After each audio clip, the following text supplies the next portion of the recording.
What if everything you thought you knew about the Brown family was a lie? For years, Sister Wives viewers have watched the slow, painful implosion of a polygamous dynasty. We've blamed Kody's narcissism, the inherent dysfunction of the lifestyle, and the jealousies that festered between the wives. But what if the real reason for the collapse wasn't just emotional but contractual? What if one wife from the very beginning wasn't just joining the family, but executing a corporate-style takeover? We're talking about Robyn Brown. The narrative we were sold was that she was the sweet young newcomer who captured Kody's heart. But insider reports and a trail of damning evidence we've pieced together suggest a much darker, more calculated story. A story of a secret contract, a legal guarantee that made her not just the favorite wife, but the sole inheritor of an empire, leaving everyone else in the dust. This is the story the network doesn't want you to know. If you want to uncover the hidden truths and shocking theories behind reality TV's most controversial family, you need to be here. Hit that subscribe button, turn on notifications, and give this video a huge thumbs up. You are not going to want to miss a single second of the explosive revelations we are about to drop. Let's dive into the secret contract that may have sealed the fate of the Brown family from day one. The story that has been whispered in the darkest corners of Sister Wives fan forums for years is one that the show's producers would never dare to touch. It's a theory so explosive it reframes every argument, every tear, and every bitter departure we've ever witnessed. It's the theory of the secret contract. The central claim, according to sources who claim to have knowledge of the family's early dynamics, is that Robyn Sullivan, before she ever became Robyn Brown, refused to enter the family without an ironclad legal and financial guarantee. This wasn't just about spiritual marriage, this was a business negotiation. Imagine the scene. A young divorced mother of 3 looking at Kody Brown and his 3 established wives, not as a potential sisterhood but as a fractured, financially unstable corporation. She saw the writing on the wall, she saw the disorganization, the debt, the lack of a clear hierarchy, and, according to our insider reports, she made a demand that would change everything. I will join you, but you will make me the legal wife. You will legally adopt my children, and you will sign an agreement that prioritizes my financial security and my children's future above all others. This wasn't a request. It was a non-negotiable term of her entry. Kody, utterly infatuated and desperate to bring this vibrant, youthful energy into his stagnating family, was allegedly faced with a choice. Lose the woman he saw as his soulmate or betray the entire foundation of his family structure. The whispers say he chose the latter. This wasn't just a prenuptial agreement. Those are for divorces. This was, for all intents and purposes, a succession plan. It was a contract that allegedly stipulated that in the event of Kody's incapacitation or death, or in the case of a family dissolution, the primary assets, control of the family brand, and the bulk of the estate would not be divided 4 ways or 18 ways among the children. It would all funnel to one person, his only legal wife, Robyn. This judgment, this demand, set the stage for a decade of preferential treatment that the other wives could feel in their bones, even if they couldn't prove it. They felt like they were second-class citizens in their own family because, legally and financially, they may have been exactly that. Now, a theory like that is just gossip without evidence. But when you start digging, the evidence is not just there. It's practically screaming at us from public records and the family's own business filings. Let's start with the most obvious and public move, the divorce from Meri. We were all sold a heart-wrenching story. Kody had to legally divorce his first loyal wife of over 20 years to adopt Robyn's 3 children from a previous marriage. It was presented as a selfless act of legal maneuvering for the good of the kids. Meri cried, the family cried, we all thought, wow, what a sacrifice for the principle. But let's re-examine that through the lens of our theory. Was it really just about adoption? Or was the adoption the perfect emotionally manipulative cover story for step 1 of the secret contract? To legally bind himself to Robyn and her children, Kody needed a legal wife. The divorce from Meri wasn't a sacrifice. It was a contractual obligation. It was the moment Kody legally demoted his first wife to the same spiritual status as Janelle and Christine, and legally elevated Robyn to the throne. From that moment on, in the eyes of the law, Kody Brown had one wife. And that one wife was Robyn, Every financial decision, every asset purchased, every loan taken out from that point forward would have her name and only her name next to his on the paperwork. Meri, Janelle, and Christine became, in legal terms, little more than long-term tenants. They were spiritually married, sure, but in the cold, hard world of banking and property law, they were single women. But the evidence goes so much deeper. Let's talk about DABSARK Entertainment LLC. For years, this was the corporate entity under which the Brown family operated. It's the company that received the TLC paychecks, managed their book deals, and handled their public appearances. Now look at the name DABSARK. It's an acronym. Dayton, Aurora, Brianna, Solomon, Ariella, Robyn's 5 children, and then R for Robyn and K for Kody. Do you see what's missing? There's no Logan, no Aspen, no Leon, no Hunter, no Pedon, no Mike Kelty. None of the other 13 children are represented. There's no M for Meri, no J for Janelle, no C for Christine. The very name of the family's central business entity explicitly excluded 3/4 of the family. This wasn't an oversight. This was a statement. This was the legal codification of the family hierarchy. According to reports from a supposed former financial advisor to the family, this LLC was structured in such a way that Kody and Robyn were the sole managing members with complete control over the funds. The other wives were allegedly paid a stipend or a salary from DABSARK, like employees, not partners. They were contributing their lives, their stories, and their drama to the show, but the profits were being funneled into a corporate structure controlled exclusively by Kody and the very wife who allegedly demanded the security. This structure would also, conveniently, protect the assets within it. If Janelle or Christine left and tried to sue for their share, what could they claim? They weren't members of the corporation. Their names weren't on the paperwork. They were, in the eyes of business law, independent contractors whose services were no longer required. It's a brilliant, ruthless strategy that turned a spiritual family into a corporate dictatorship. And then there's Coyote Pass. Oh, Coyote Pass, the supposed polygamous paradise that became a barren battlefield of resentment. For years, we watched them bicker over lot lines and who would build where. But the final division of the land tells the real story. When the property was finally parceled out, it was not divided equally. Kody and Robyn were joint tenants on the largest and most valuable parcel of land, a massive 5-acre lot. The other wives received smaller, separate parcels. Why would Robyn, the last wife in, get the biggest share, tied directly to Kody? The secret contract theory provides the only logical answer. It was likely a stipulation of their agreement. Her home, her land, her security had to be paramount and intrinsically linked to Kody's. Legal experts we've consulted speculate that by holding the property as joint tenants with right of survivorship, it means that if something were to happen to Kody, that entire 5-acre lot and any home built upon it would automatically pass directly to Robyn, bypassing probate, bypassing any claims from the other wives or their children. It would be hers, free and clear. The smaller lots owned by the other wives, their ownership was always more tenuous. Christine had to fight to get her name on her parcel. And when she left, she had to sell her share back to Kody and Robyn for a pittance, a mere $10 according to the property records, just to be free. It was a final insulting confirmation of her status. She didn't own a piece of the family dream, she was merely renting it. The land itself became a physical manifestation of the family's legal reality. Robyn and Kody at the center, on the biggest plot, legally intertwined with the others relegated to the satellite lots, easily disconnected and discarded. The betrayal, the real twist in this story, isn't just that Robyn was a savvy negotiator. The twist is the profound depth of Kody's betrayal of the women who built his life with him. Meri, Janelle, and Christine entered into a faith-based covenant with Kody. They trusted him. They pooled their resources, raised his children, and followed him from state to state based on the belief that they were all equal partners in a spiritual journey. They believed that what was his was theirs.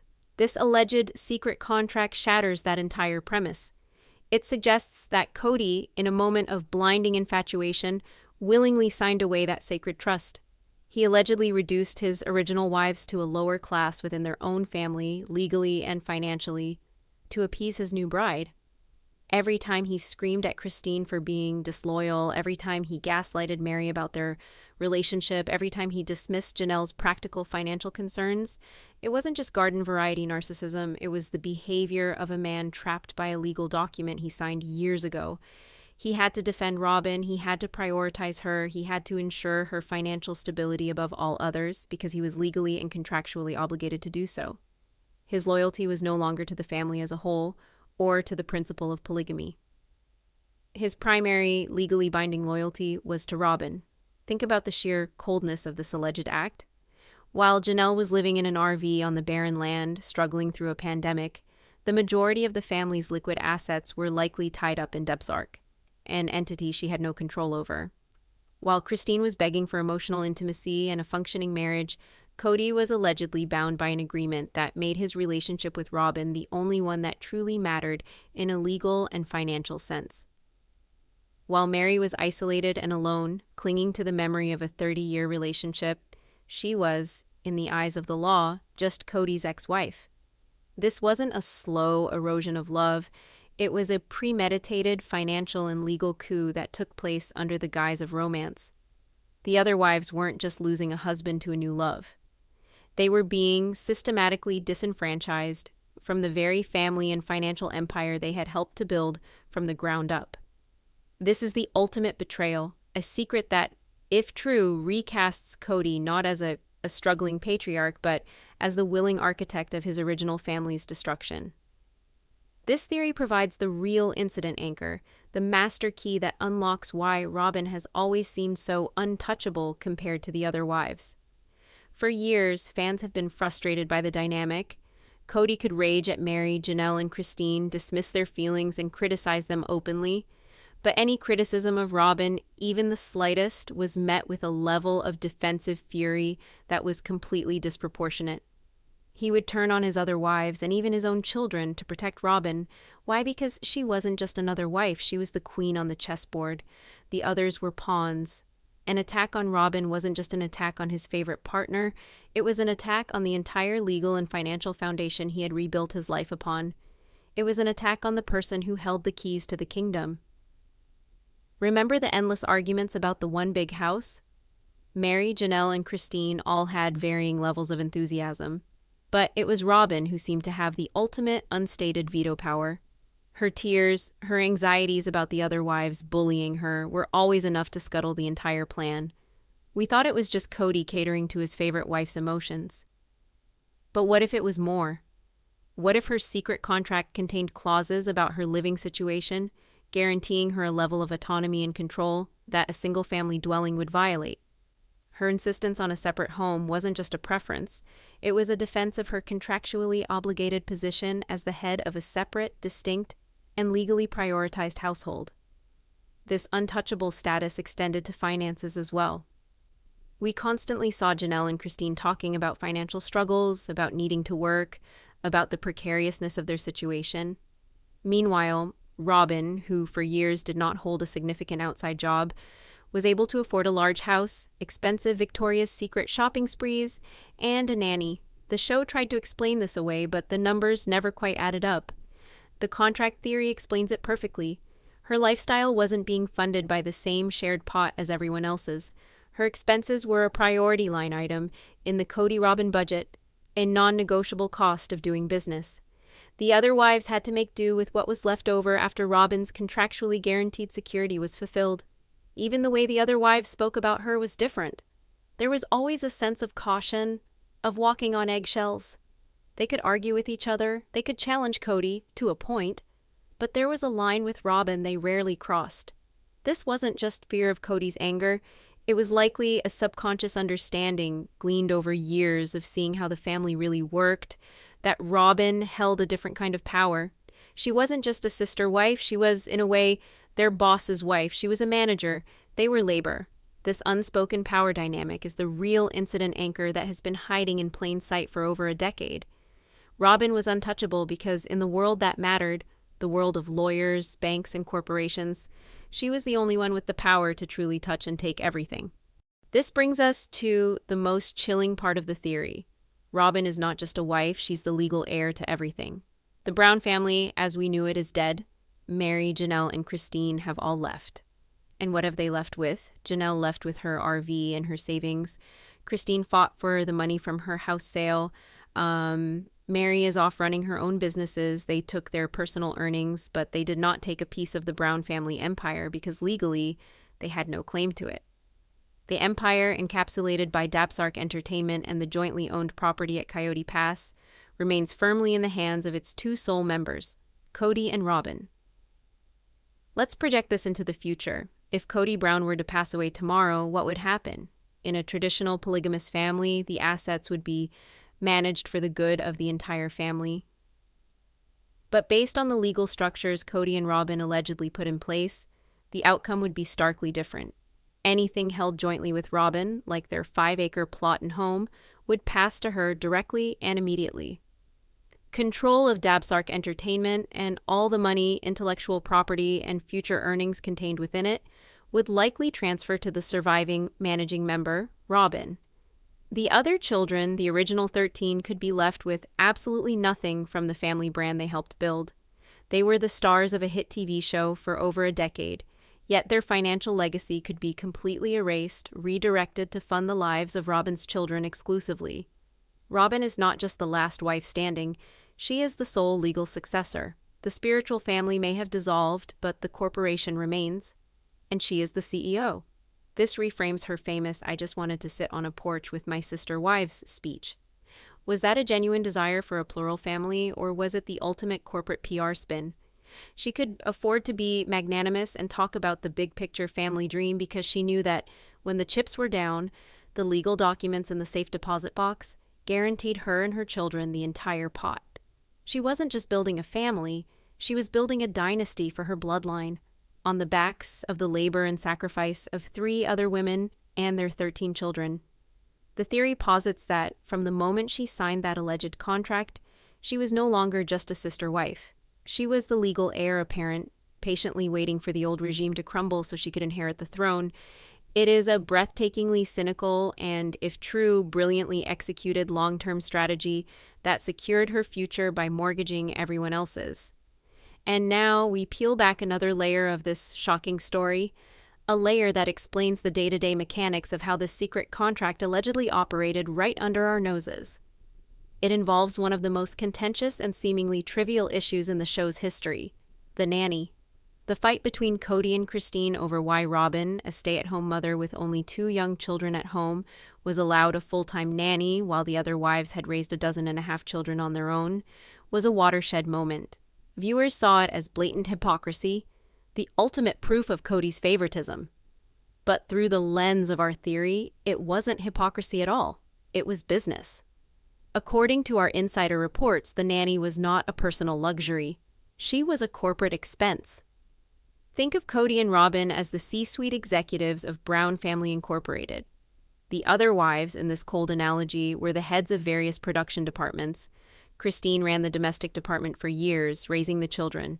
Janelle was the chief financial officer, always working and bringing in a steady income.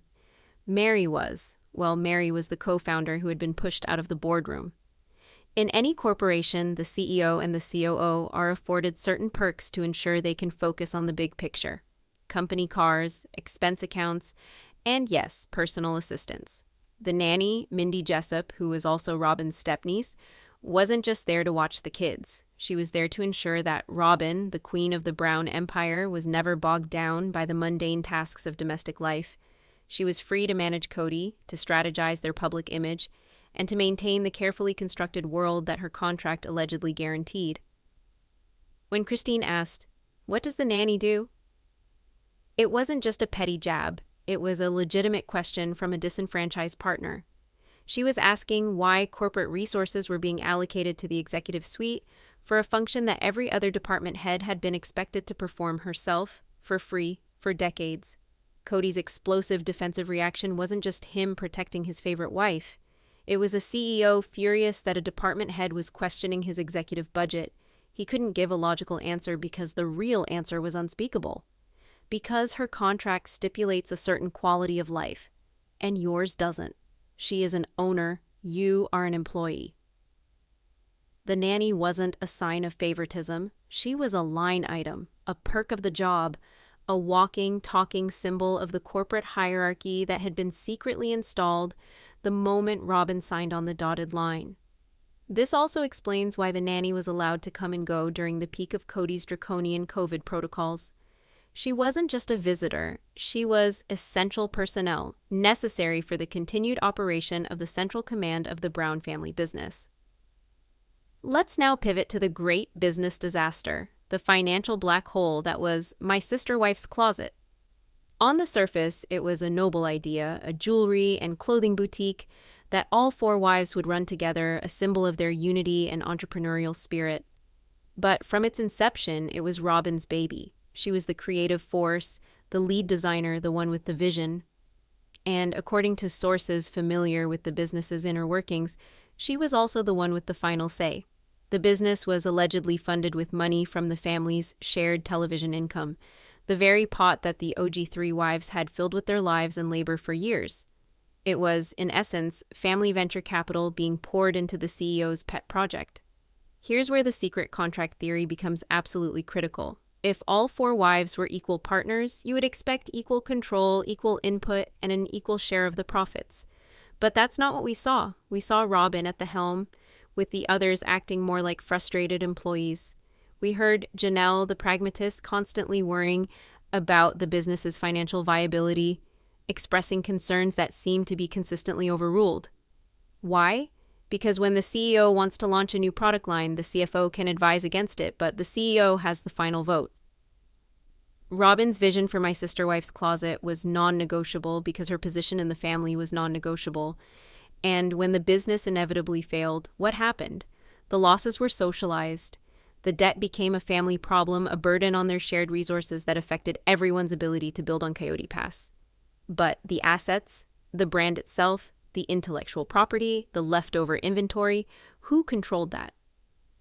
Reports suggest that because the business was so intrinsically linked to Robyn, she retained de facto control over its remnants.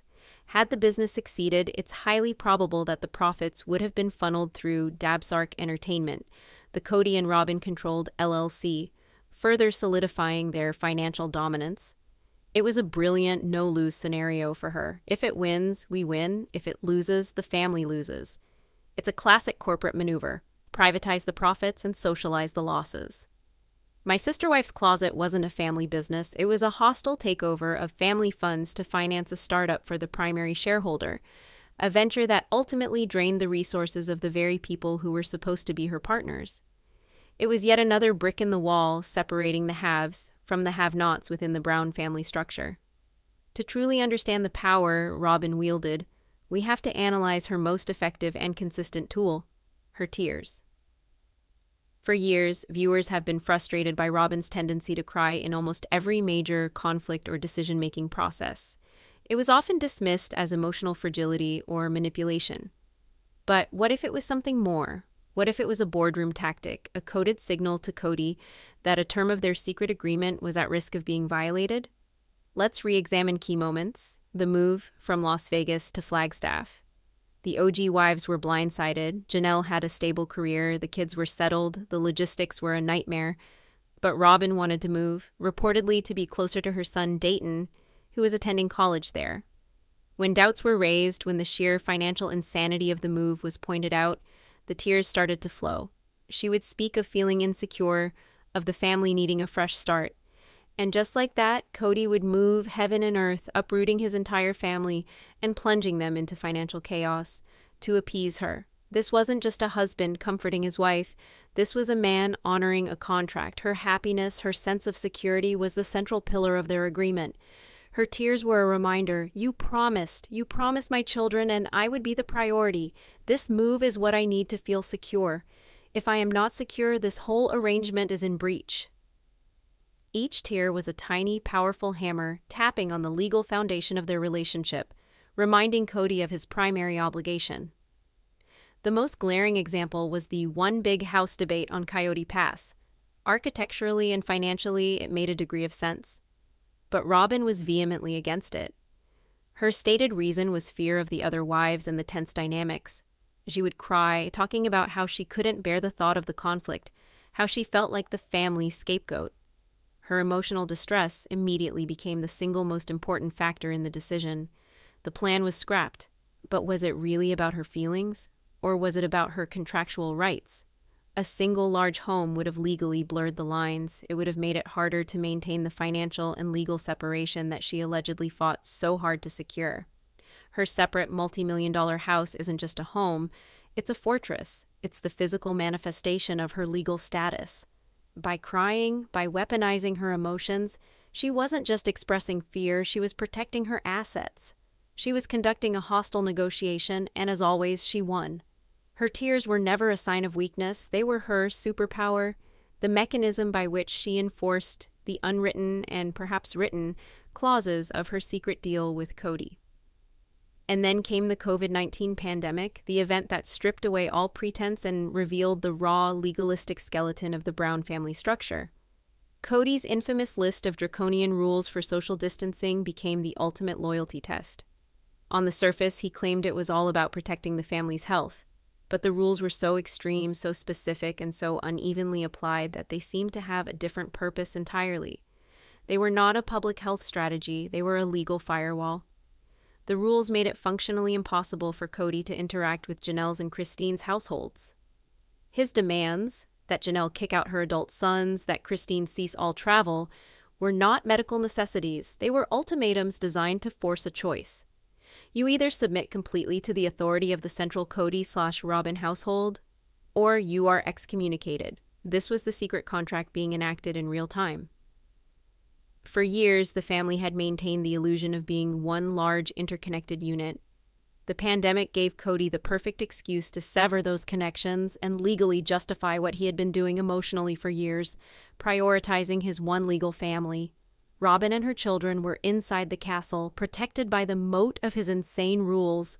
The nanny could cross the moat because she was staff. Kody could cross it to visit them. But the other wives and their children were outside the walls.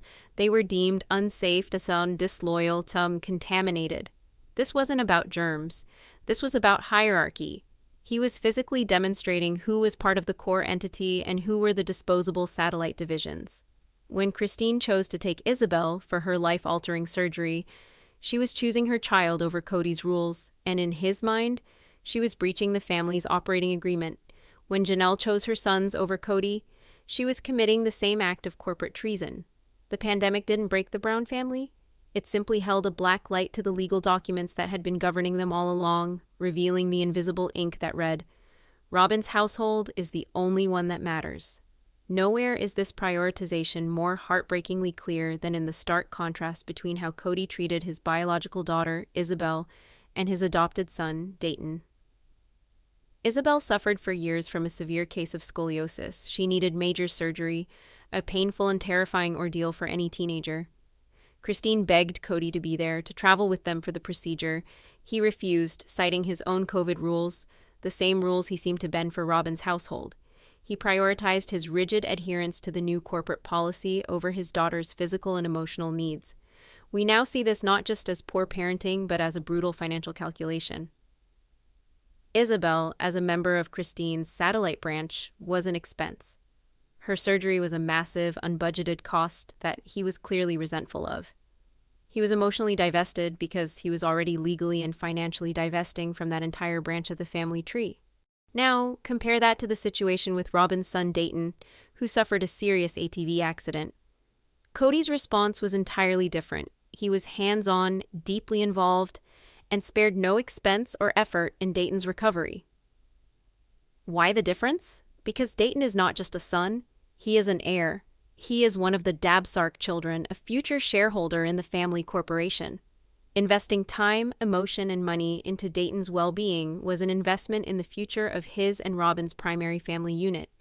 It was protecting a corporate asset.